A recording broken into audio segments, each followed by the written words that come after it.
Assalamualaikum warahmatullahi wabarakatuh. Perkenalkan, nama saya Rahmatul Azizah dengan NIM 2023 Yang terhormat Bapak Dr. Haji Hendra Wijaya, Sarjana Agama Magister Pendidikan Islam, selaku dosen pengampu mata kuliah Pendidikan Agama. Baiklah, di sini saya akan memaparkan materi Islam tentang zakat dan pajak. Yang pertama, definisi zakat. Zakat menurut bahasa adalah pembersihan atau penyucian. Kata ini berasal dari akar kata Arab yaitu zaka, yang berarti tumbuh, bersih atau suci. Zakat menurut istilah dalam konteks Islam adalah kewajiban religius bagi umat muslim memberikan sebagian harta mereka untuk mereka yang membutuhkan dan untuk tujuan-tujuan kebaikan lainnya. Zakat merupakan kewajiban yang harus dilaksanakan oleh setiap muslim yang telah memenuhi syarat tertentu. Syarat tersebut adalah memiliki harta yang mencapai nisab, yaitu sejumlah harta tertentu yang telah ditetapkan oleh agama Islam. Nisab zakat dapat berbeda-beda tergantung pada jenis harta yang dimiliki, seperti emas, perak, uang, ternak, dan hasil pertanian. Selanjutnya, jenis-jenis zakat. Yang pertama, zakat fitrah adalah zakat yang diberikan pada bulan Ramadan sebagai bentuk pemurnian diri dari dosa-dosa kecil yang dilakukan selama setahun. Zakat fitrah berupa bahan makanan pokok yang disesuaikan dengan kebiasaan masyarakat setempat. Besaran zakat fitrah adalah 2,5 kg atau 3, liter per orang. Yang kedua, zakat mal adalah zakat yang diberikan atas harta yang dimiliki oleh seseorang dan dipotong dari harta tersebut, tergantung pada jenis harta dan jumlahnya. Zakat mal berlaku untuk harta seperti emas, perak, uang, ternak, hasil pertanian, perdagangan, profesi, pertambangan, dan lain-lain.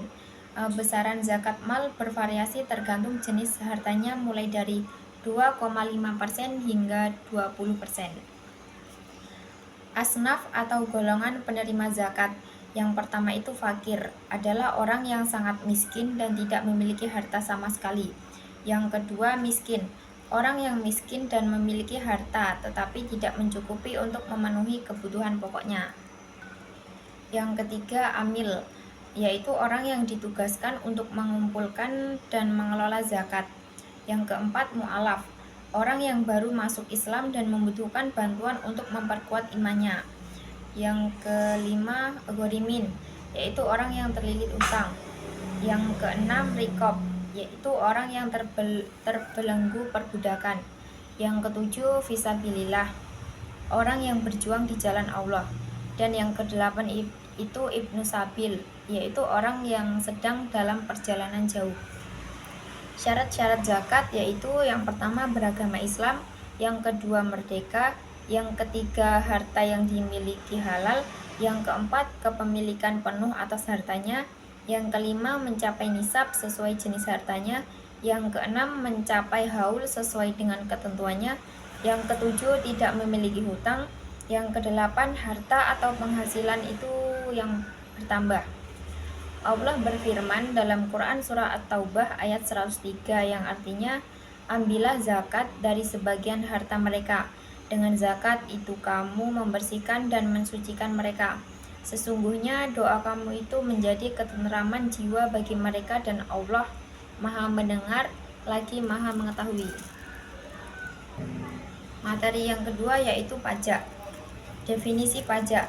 Dalam Undang-Undang Nomor 28 Tahun 2007 tentang perubahan ketiga atas Undang-Undang Nomor 6 Tahun 1983 tentang ketentuan umum dan tata cara perpajakan atau KUP menyebutkan definisi pajak sebagai kontribusi wajib kepada negara yang terutang oleh orang pribadi atau orang yang bersifat memaksa berdasarkan undang-undang dengan tidak mendapatkan imbalan secara langsung dan digunakan untuk keperluan negara bagi sebesar-besarnya kemakmuran rakyat. Selanjutnya, fungsi pajak. Yang pertama, fungsi anggaran.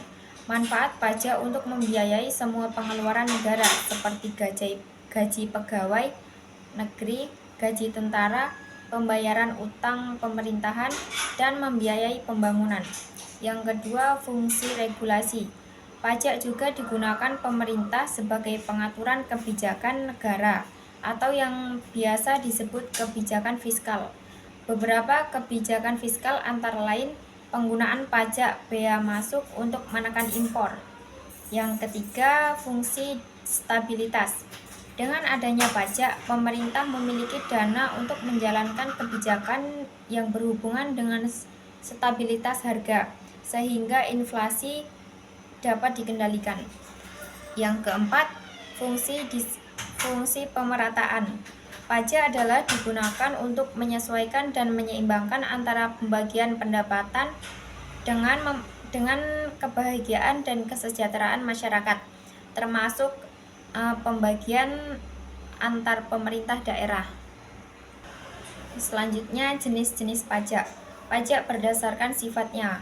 Yang pertama, pajak tidak langsung adalah pajak yang diberikan kepada wajib pajak bila melakukan peristiwa atau perbuatan tertentu.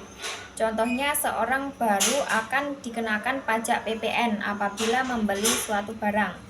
Yang kedua, pajak langsung adalah pajak yang dikenakan pada wajib pajak secara berkala baik perorangan maupun badan usaha. Contohnya pajak penghasilan atau PPh dan pajak bumi dan bangunan. Selanjutnya, persamaan zakat dan pajak.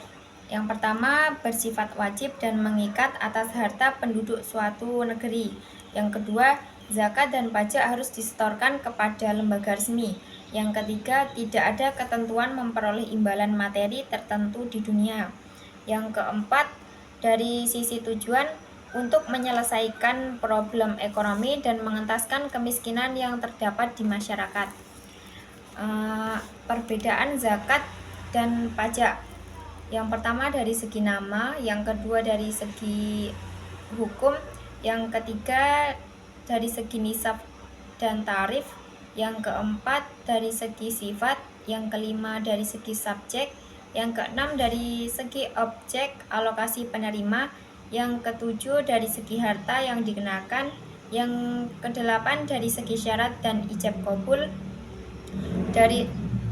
yang kesembilan dari segi imbalan, yang ke-10 dari segi sanksi, yang ke-11 dari segi motivasi membangun. Mungkin hanya itu saja yang dapat saya sampaikan, kurang lebihnya saya mohon maaf. Wassalamualaikum warahmatullahi wabarakatuh.